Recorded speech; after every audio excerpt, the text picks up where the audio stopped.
I have to think one of the most frustrating aspects of being an audience member, regardless of the audience, whether it's one-on-one or three people in a small group or 5,000 people in an audience or 100,000 people in an audience, when the person with the platform, the microphone, the front of the room, the boss for the moment, the person doing the explaining, tells everything they have to say as if they are the center of the universe.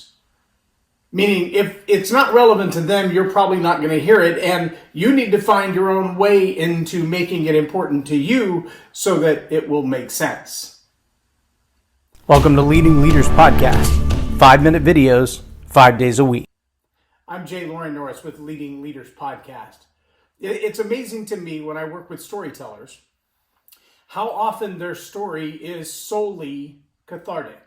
And by that I mean, its only purpose is to make them feel better, that they get it off their chest. Now I get it. It's a natural reaction for all humans to want to tell their story, especially if their story is a story of triumph, a story of victory, a story that says, I've been through some stuff and I made it. And I want other people to know that they can make it too. And that's kind of the beginning edge of the teetering teeter-totter or seesaw. When we begin to move the leverage from the place of saying, I have a story because I've been through some stuff. In fact, there's an insurance company whose entire program right now, all of the campaigns they're running are about some of the most bizarre incidences you've ever seen in your life. The squirrel that gets loose in the car while the guy's driving. And they say, we know some stuff because we've seen some stuff. Well, I think it's true of every human. We've all seen some stuff, right? We've all had the garbage in our life, the drama in our life, the bad mistakes of our life, the ones that we've made and the ones that other people have made. And all of those together combined create our story. And our story is a very powerful story. But see, the power of story power is both read and write. Read means we look back on our story from our past. We look back on the mistakes that have been made, our mistakes and other people's mistakes, the pain that has been caused, the pain that other people brought into our life, and the pain that we brought into somebody else's life. And story power, as a read tool, looks at all of those things and says, how can I put that into an organized fashion? Whether I'm the boss and I'm just trying to get through a sales meeting and I want people to be able to follow along with what I'm saying them or understand the transitions and the transactions that I'm pointing out to them, or we're the motivational speaker in the front of a large room and everyone is going to buy into this new emotion, this new idea, this new concept and move forward with their lives. We want to be able to take the experiences of our life and make those poignant, make those emotionally memorable, make those to be anchor points to the idea that we want to teach. And that's fine. But see, the other side of story power is the writing mechanism. And the writing mechanism says, as I tell this story, I want you to be able to see and feel and move and think of yourself in this story. I want you to become a part of the story. I want you to become the characters in the story.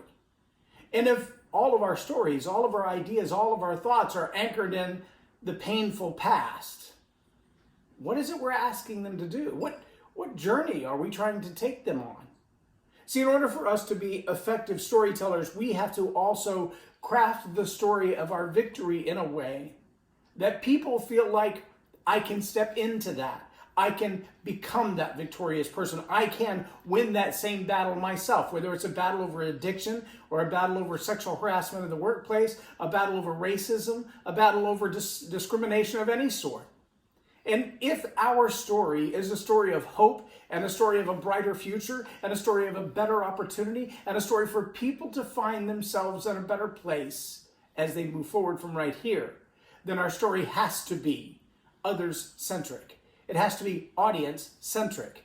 It has to be asking the question, how can my experience benefit them?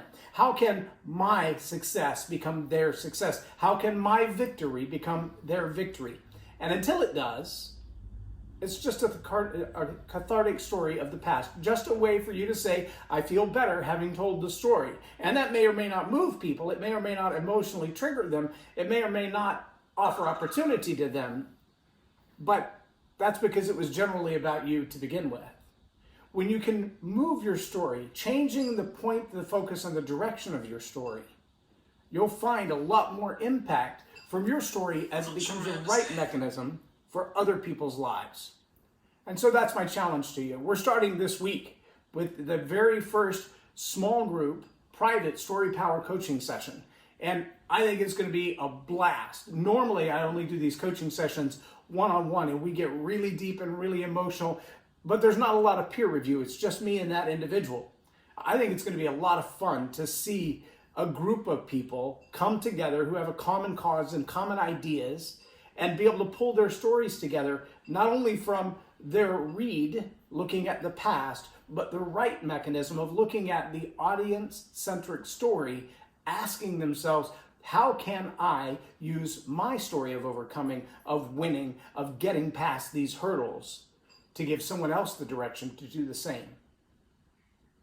My challenge to you as leaders is to understand that every time you exert the influence of being a leader, a parent, a teacher, a manager, a boss, a business owner, as you exert that influence, remember that your story power is a read and write mechanism. It both looks back at your past and looks forward to their future. And you've got to be audience-centric as a leader. I'm Loren Norris with Leading Leaders Podcast for Tell It Like It Is TV. Have a blessed day. Subscribe now for our extensive video library of leadership lessons promoting faith, family, and freedom.